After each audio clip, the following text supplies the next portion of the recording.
Hey guys, here I am again. This is the second half of the emotions lecture. Now, the first thing I'm going to talk about are hormones. And when I talk about hormones, I'll talk about both men and women, but I'm going to talk about women first. When I talk about women, sorry about this coffee cup, but I love it. Depends on who your girlfriend is. Now, I talk about PMS, that week before you have your period.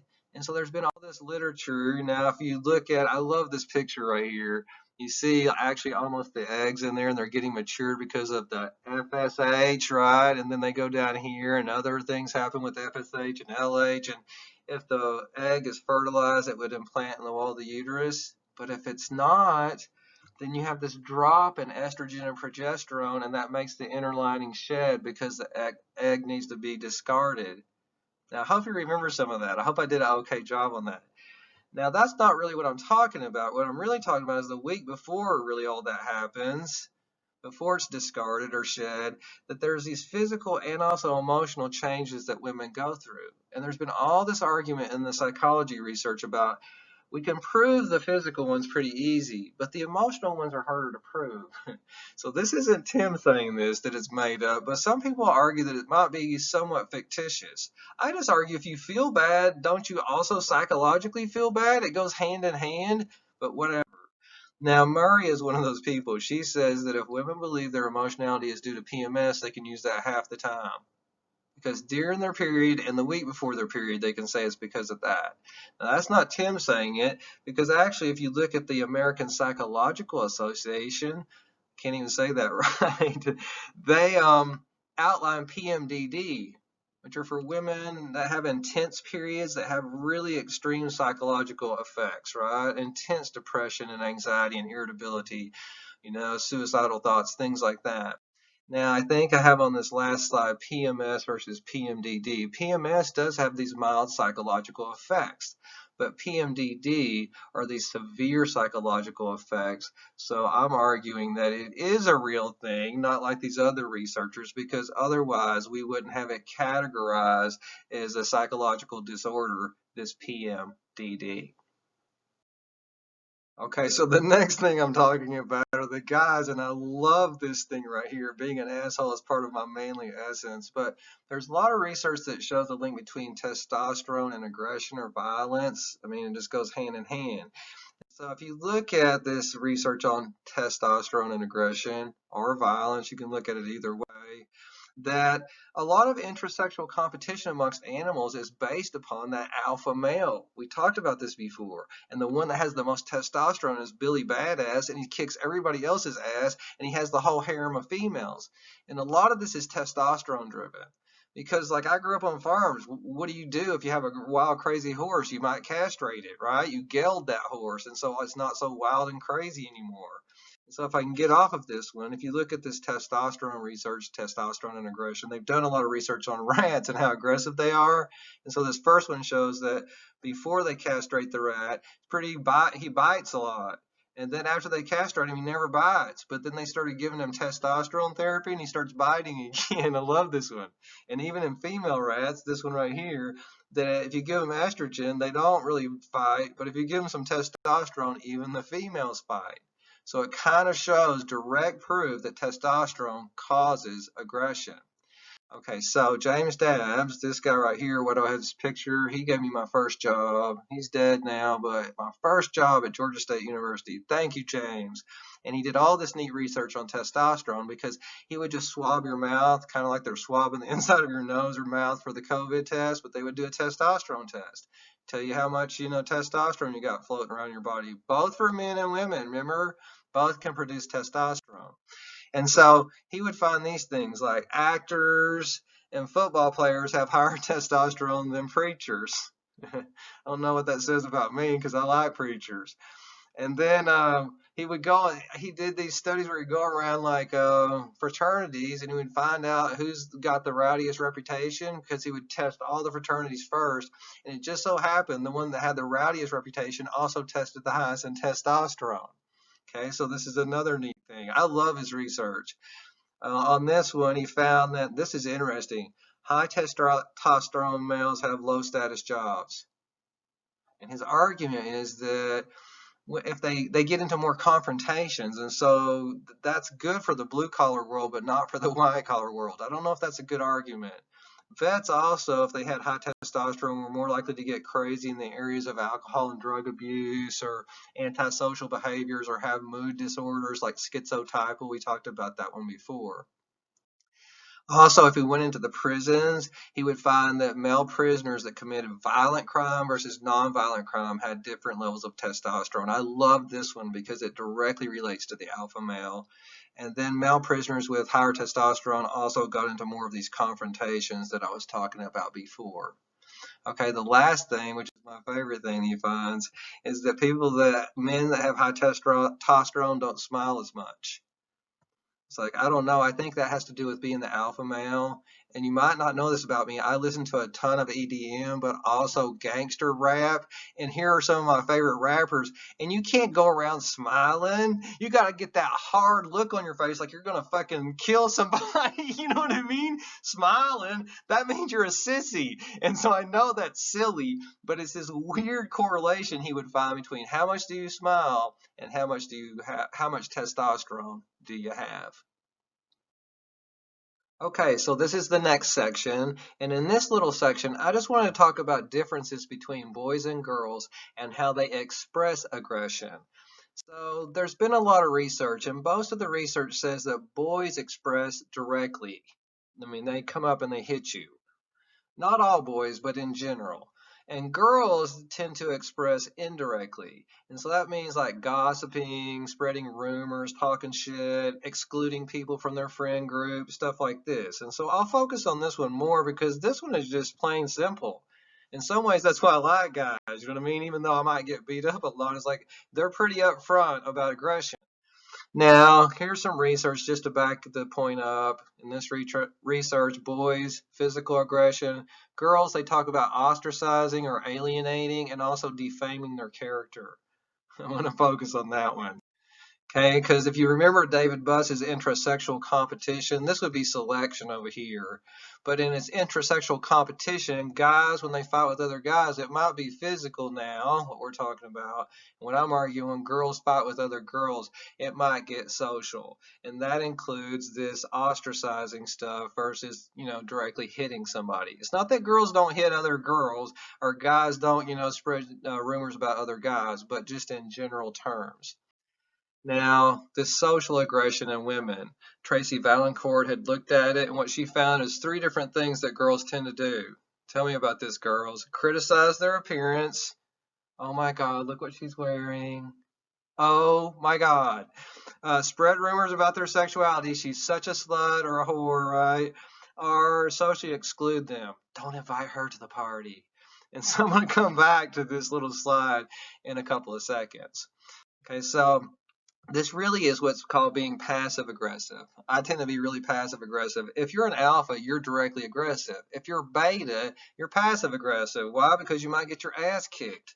So if you're real passive, that means you don't stick up for yourself at all. You're a doormat. If you're a real aggressive, you're a steamroller. But then in the middle, it's like, that dude fucked me over, but he's a lot bigger than me, so I'm gonna wait until he turns around and go bust him in the back of the head with a baseball bat. You know what I mean? It's like, but I'm gonna run real fast away. I'm not gonna directly get into a fight with a dude. I'm the best person to talk to about this. I have to be what they call sneaky aggressive. That's why I have this little thing on here. And what they argue is that women are more sneaky aggressive versus men are more direct aggressive. This is Vaillancourt. Why? Because they tend to be subordinate or in a beta role, just like me. But people in alpha roles, men or especially real macho men, they don't have to, be passive aggressive because they can come whip your ass right away. You know what I mean? So I think that there's a little bit of credence to this thing that she's saying. Now, this is 2 of my favorite movies, but I want to focus on this one, Mean Girls, the plastics. How do they treat each other? Do they physically fight with each other, or do they spread rumors, exclude, all this other kind of stuff I just mentioned? It happens in Easy A as well. But the next video clip I have is a funny little clip from her and her. Okay, here we go. That was awesome. Lip gloss. Hey, good job, Africa. Thanks. Oh, Katie's blushing. Oh my god, you totally have a crush on that guy. No, I don't. That's why you wanted to join the mathletes. Mathletes? You hate math. Look how red she is. You love him, and he totally complimented you. That is so fetch. Gretchen, stop trying to make fetch happen. It's not going to happen.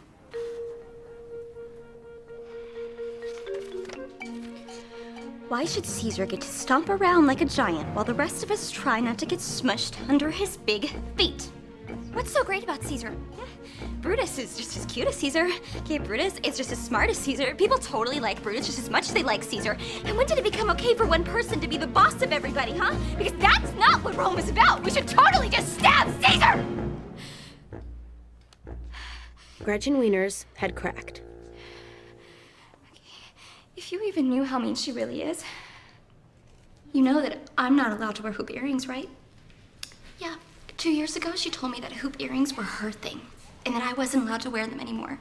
And then for Hanukkah, my parents got me this pair of really expensive white gold hoops, and I had to pretend like I didn't even like them, and it was so sad. And you know she cheats on Aaron. Yes, every Thursday he thinks she's doing SAT prep, but really, she's hooking up with Shane Oman in the projection room above the auditorium, and I never told anybody that because I'm such a good friend. I mean, I could watch that clip all day. It's amazing. Okay, enough about that because we're fixing to get a little bit serious. We're going to talk about crime and how gender relates to crime and also how kind of hormones relate to crime too. We talk about violent crime. Men are more likely to commit and be the victims of violent crimes. Women are committing more crimes, but they're not catching up in this violent crime area. They're non-violent crimes. And so even in 2012, which is a few years ago, 75% of violent crimes are men. So, it's 3/4 of the crimes. And so if I get off of this one, what I really want to talk about is sexual violence because it's near and dear to my heart. I've known so many girls and guys that have been sexually violated. It makes me fucking mad. Okay, so hopefully I don't get too fired up right now. But I'm going to show you some statistics about rape because it has a lot to do, with this whatever, overly aggressive male. It doesn't always have to be males, but usually it's the overly aggressive male. And so this is RAINN. If you want to know about rape or incest or abuse, go to RAINN. And each year it says 80,000 people are sexually assaulted or raped. That's a lot. And so if I look at sexual violence, 1 in 6 women during their lifetime, 1 in 33 men. Don't get me started. I think it's 4 times as likely for Native American women now.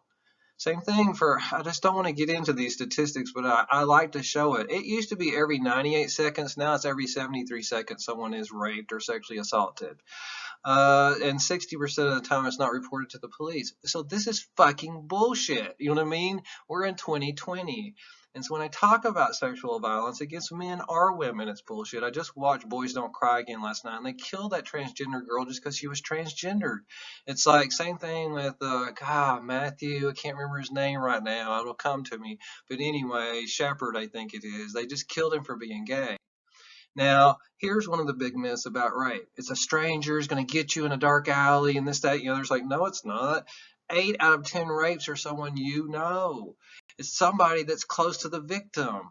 And if you look at where it happens, 55% of the time it's pretty close to your house. So over half the time close to your house, probably at your house by somebody that you know. And so this is the dirty little secrets that we all keep. So the rape myth is different than the stranger myth. The rape myth is one of these things that goes right along with feminism and, empowering women because it's this idea that women enjoy being overpowered and forced into sex. Oh, well, she was flirting or that outfit or she was way too drunk. No, that's not right. It's like it's consensual sex, right? And so, I don't know, there's all these programs on, Netflix about this. Women that go and get drunk at these parties, these young girls, high school girls, and get taken advantage of, and everybody covers over for the guys that do it. So I also like this. Society teaches don't get raped instead of don't rape. Come on, let's teach our boys just don't rape. That's what we should be teaching instead of trying to teach to our girls. Now, Hollywood has perpetuated this, maybe not rape, but the physical abuse of women. If we were in class, I would talk about this. But even like old movies that we like, and now this is kind of a controversial movie, but in Gone with the Wind, women were always pushing the guy away. I don't want to be with you. And he's forcing himself onto her, and she finally gives in. And like you see that in the movies a lot, where men are forcing themselves onto women. And David Buss talks about how rape is a power trip, and I believe this 100%. I don't want to get into it, but I believe it's a power trip. And so I talk about rape in his little context over here, that it's a male perpetrator usually. It could be a female perpetrator against men or women. Think about prison rape. Is that about orgasm, or is it about like, I'm alpha, you're beta, and I'm punking your ass? It's about getting punked. And so I argue too, men that force themselves on women, it's an ego thing, and it's a way to make themselves feel more powerful against a woman that doesn't want to have sex with them. And so Newsweek talked about this, and I picked up this magazine in 2011, and I was like, oh, okay, they're going to talk about women in the military. They were talking about male on male rape. And when they talked about it, the experts say it is motivated not by homosexuality, but by power, intimidation, and domination. Same thing in fucking prison. The whole thing is set up on this system of rape. I know it's a bad thing to talk about, but that's the way it is. Okay, so Malamud, this is the last little thing I'm going to say today. He went into the prison systems and he would interview rapists. It's like, that's not what I want to do. That would suck. So anyway, after he did thousands of interviews, I guess, he found two factors they have in common. Number one, they don't care who they have sex with. It's just an indiscriminate part, just a mound of flesh, whatever. Completely indiscriminate. And the second thing is they hate women. I argue this a lot of times too. A lot of straight guys, yeah, they like having sex with women, but they don't like women, and they use sex as a way to humiliate or degrade women. But I don't want to go off on that. The whole porno industry, etc. Okay, so the last little thing I'm going to show you, there is this thing that's relevant to college campuses. It's called the hunting ground, which is about college campuses because rape is more prevalent around college campuses. And all these colleges, this is about how they've been covering it up because they don't want parents going, oh, we can't send our girl to that college because there was a lot of rapes. And so they hide the stories fucking dirty so that people will still come to their colleges and think it's a safe space. Okay, that's enough for today. I know it's a heavy trip to end on, but I'll see you next time.